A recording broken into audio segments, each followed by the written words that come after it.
సరే వెళ్ళొస్తాను. ఫైల్ పెట్టావా? పెట్టానండి. జాగ్రత్త. భయం తల్లి.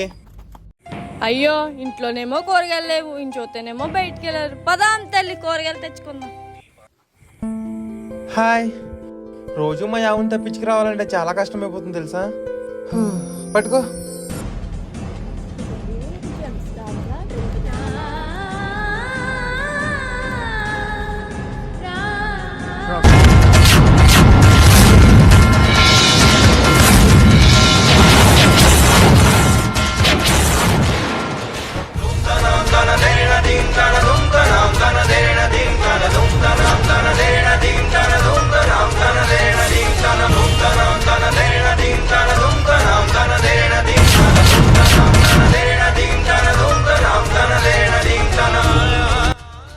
కొబ్బరి బుచ్చు డైలీ సీరియల్ ఉదయం 7 గంటలకు మీ పల్లెటూరు బాయ్స్ యూట్యూబ్ ఛానల్లో.